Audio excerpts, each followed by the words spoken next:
사랑의 주님, 감사합니다.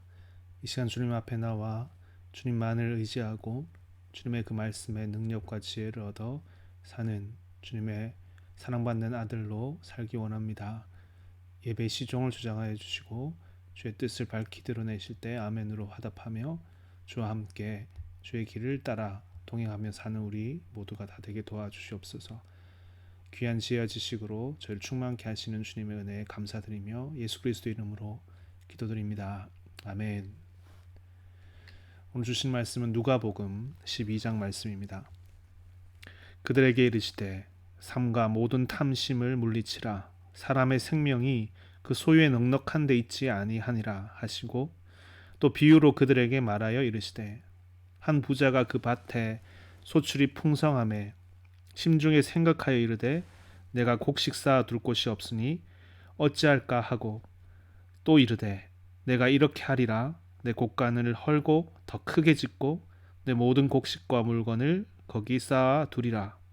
또 내가 내 영혼에게 이르되 영혼아 여러 해 쓸 물건을 많이 쌓아 두었으니 평안히 쉬고 먹고 마시고 즐거워하자 하리라 하되 하나님은 이르시되 어리석은 자여 오늘 밤에 내 영혼을 도로 찾으리니 그러면 내 준비한 것이 누구의 것이 되겠느냐 하셨으니 자기를 위하여 재물을 쌓아두고 하나님께 대하여 부여하지 못한 자가 이와 같으니라. 아멘. 하나님께 대하여 부요한 자 제목으로 말씀 전하겠습니다. 소유와 재물에 대한 예수님의 지혜의 말씀입니다. 이것은 비단 성경이 아니더라도 이 주제, 재물, 소유에 대한 여러 지혜의 말씀들이 이 세상에는 가득합니다. 어떻게 부자가 되느냐, 여기 길이 있다 라고 하면 많은 이들이 그리로 몰려듭니다. 아끼고 부지런히 살고 필요에 따라 투자하고 그래서 많은 이익을 얻고 부자가 되어라. 이런 종류의 지혜를 가르치는 많은 이야기들이 있지만 우리는 특별히 오늘 예수님의 지혜의 말씀을 듣기 원합니다. 그것은 지혜 중에 지혜의 말씀입니다. 그것을 우리는 알게 되는 것입니다. 주님의 말씀의 결론은 무엇입니까? 하나님께 대하여 부여하지 못한 자가 아니라 하나님께 대하여 부여한 자가 되어라라입니다. 하나님께 대해서 부여하지 못한다는 것은 다르게 표현하면 하나님에 대해서 인색하다는 것입니다. 지금 예수님이 하나님 보시기에 어떠한가를 늘 생각하라는 것입니다. 이것이 예수님이 가르치시는 부와 재물에 관한 가르침의 핵심입니다. 하나님에 대하여 부요한 자가 되라. 오늘 이야기는 예수님의 비유의 이야기입니다. 한 부자가 그 해에 농사를 지어 결실을 크게 얻게 되어서 더 이상 곡식을 쌓아둘 곳이 없을 정도로 많은 풍성한 결실을 얻게 되었습니다. 그가 자신의 마음으로 생각하기로 곡간을 크게 지어야 되겠다. 그래서 모든 곡식을 거기 쌓아두어야 되겠다라고 한 것입니다. 그리고 자기 영혼에게 이제 여러 해 동안 평안히 먹고 쉬고 즐거워하자라고 해야겠다. 이 모든 계획, 이 심중의 생각에 대해서 하나님이 뭐라고 하시냐면 어리석은 자여라고 하십니다. 어리석음입니다. 지혜가 없다라는 겁니다. 무엇이 어리석은 것입니까? 이것을 오늘 우리는 배우는 겁니다. 오늘 우리의 지혜, 우리의 지식, 이 부와 재물에 대한 지혜가 어찌 보면 어리석은 것은 아닌가 돌아봐야 되는 것입니다.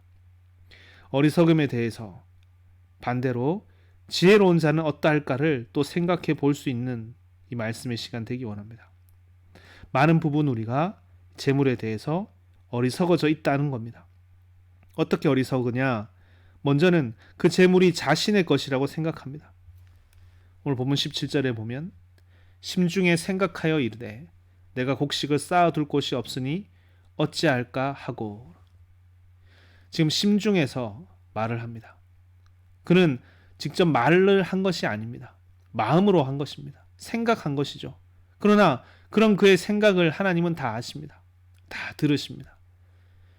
그의 심중의 생각은 어떠했어야 될까요? 하나님, 이렇게 많은 것을 주셔서 감사합니다. 주신 분은 하나님이십니다. 하나님의 복입니다. 이 축복을 먼저 당신께 감사드리기 원합니다. 이것이 그 심중의 첫 번째 생각이 되었으면 얼마나 좋았을까.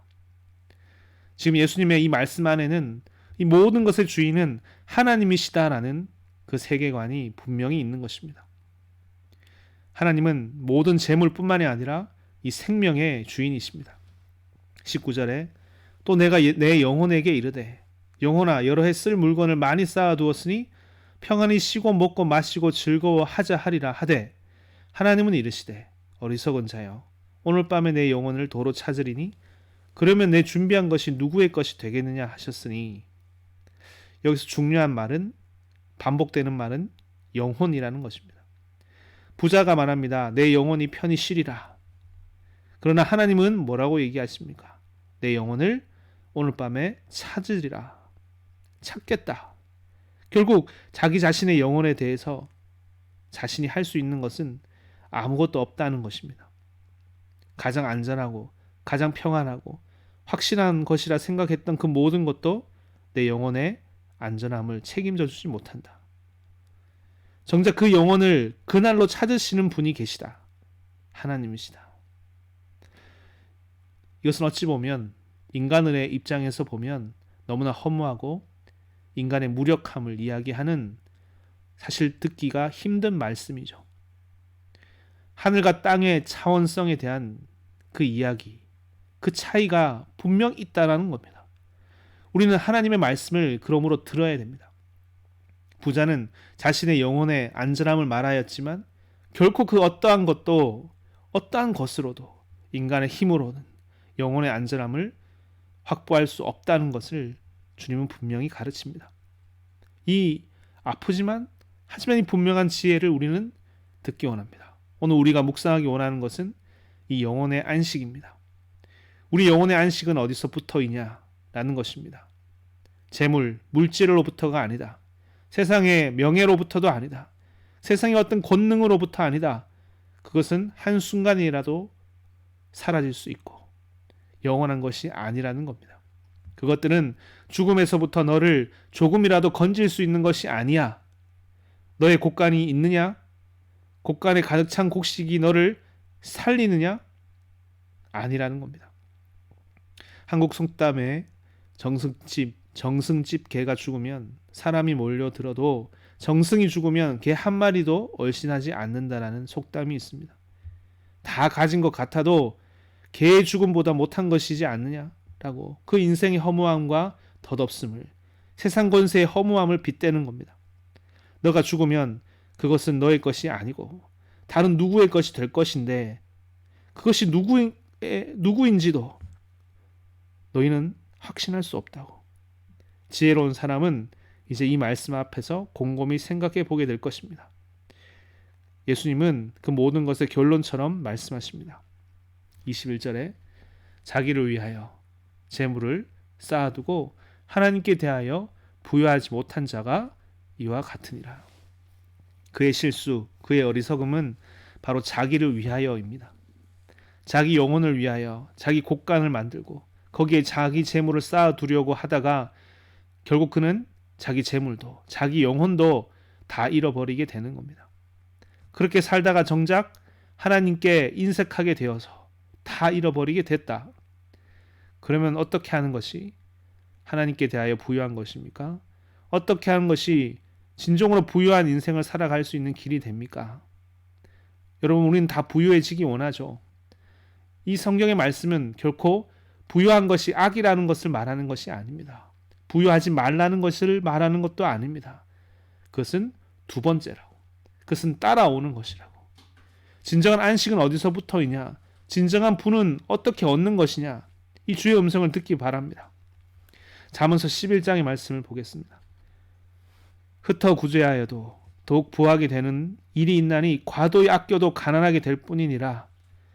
구제하여도 부하게 되는 일이 있다는 겁니다. 나누어 주어도 부하게 될 수 있다. 반대로 아껴도 가난하게 될 수 있다. 구제를 좋아하는 자는 풍족하여질 것이요 남을 윤택하게 하는 자는 자기도 윤택하여 지리라. 이것이 잠언서 지혜의 말씀입니다. 이 안에서 우리는 길을 얻기 원합니다. 크리스천의 부유해지는, 진정으로 부유해지는 방법은 무엇입니까? 구제하여 풍족해지는 겁니다. 다른 이를 채워 자신을 채우는 방식으로 얻는 부유함입니다. 먼저 나의 곳간을 헐어 다른 이의 곳간을 채워주므로, 그러면 이제 또 그가 이제 자신의 곳간을 헐어 나를 채우는 것으로 채움 받는 것입니다. 서로 채우는 세계, 이것은 자신을 위하여가 아니라 하나님을 위하여 부요한 자의 지혜입니다. 우리가 이 지식을 다 얻기 바랍니다. 예수님은 바로 이렇게 우리에게 자신의 모든 삶을 통하여 이 지혜와 지식을 우리에게 알리셨습니다. 자신의 모든 것을 다 허시고 자신의 육체를 허시고 십자가에 우리에게 주시고, 그 우리는 누구입니까? 죄인된 우리입니다. 가난한 우리입니다. 그 어떤 능력과 권세가 없었던 우리입니다. 죽음 앞에 아무런 힘도 없었던 우리입니다. 죽을 수밖에 없는 우리입니다. 그들에게 자신의 육체를 허시고 주셨다. 빌립보서 2장 8절에 사람의 모양으로 나타나사 자기를 낮추시고 죽기까지 복종하셨으니, 하늘 아버지의 동등된 분께서 사람의 모양으로 나타나셨다고. 자기를 낮추시고 죽기까지 복종하셨으니 곧 십자가의 죽으심이라. 그러나 어떻게 됩니까? 이러므로 하나님이 그를 지극히 높여 모든 이름 위에 뛰어난 이름을 주사 하나님이 그를 높여주십니다. 그러니 모든 이들이 그를 이제 높입니다. 하늘에 있는 자들과 땅에 있는 자들과 땅 아래에 있는 자들로 모든 무릎을 예수의 이름에 꿇게 하시고 모든 입으로 예수 그리스도를 주라 시인하여 하나님 아버지께 영광을 돌리게 하셨느니라. 여러분, 이것이 우리의 삶의 방식이 되기 바랍니다. 재물, 우리의 시간, 우리의 능력, 그 모든 것을 다하여 자신의 곳간을 만들고 자신의 곳간을 채우기 위함이 아니라 예수 그리스도의 길을 따라서, 여러분, 이것이 가장 안전한 길이요 가장 우리 영혼의 안식을 주는 길임을 알려주신 주님께 우리는 감사드리기 원합니다. 이 지혜와 지식을 따라 살기 원합니다. 그러므로 하나님께 대하여 부유한 자로서 진정한 영혼의 만족과 안식을 얻고 살아가는 그런 저와 여러분들 다 되시기를 축원드립니다. 기도하시겠습니다. 사랑의 주님, 주께서 우리에게 밝히 보이신 참된 안식의 길, 참된 만족의 길, 참된 기쁨의 길, 가장 높아지는 그 길을 우리가 예수 안에서 보게 하시니 얼마나 복되고 복된 것인지요. 세상은 여기에 무지합니다. 어리석다 합니다. 알지 못합니다. 하지만 예수로 말미암아 생명을 얻은 우리는 이것을 확신하고 이 길을 따라 살기를 원합니다. 주여, 우리의 가운데 믿음과 더 큰 사랑을 허락해 주시옵소서.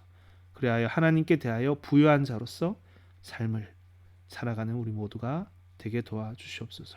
예수 그리스도의 이름으로 기도드립니다. 아멘. 주기도문 다 같이 하겠습니다. 하늘에 계신 우리 아버지여, 이름을 거룩히 여김을 받으시오며 나라의 임하옵시오며 뜻이 하늘에서 이루어진 것 같이 땅에서도 이루어지이다. 오늘날 우리에게 일용할 양식을 주옵시고 우리가 우리에게 죄 지은 자를 사하여 준 것 같이 우리 죄를 사하여 주옵시고 우리 시험에 들게 하지 마옵시며 다만 악에서 구하옵소서. 되게 나라와 권세와 영광이 아버지께 영원히 있사옵나이다. 아멘.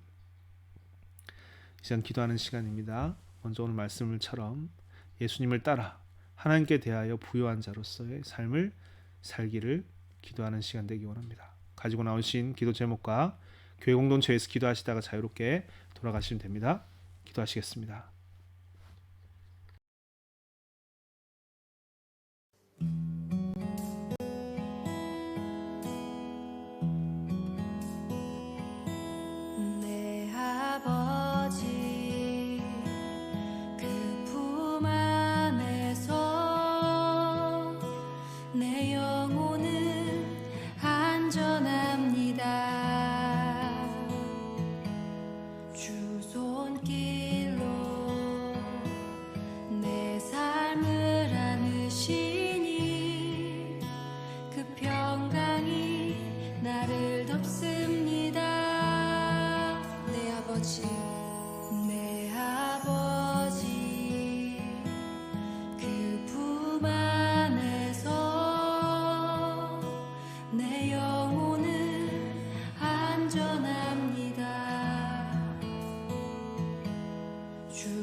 평강의 옷을 입습니다.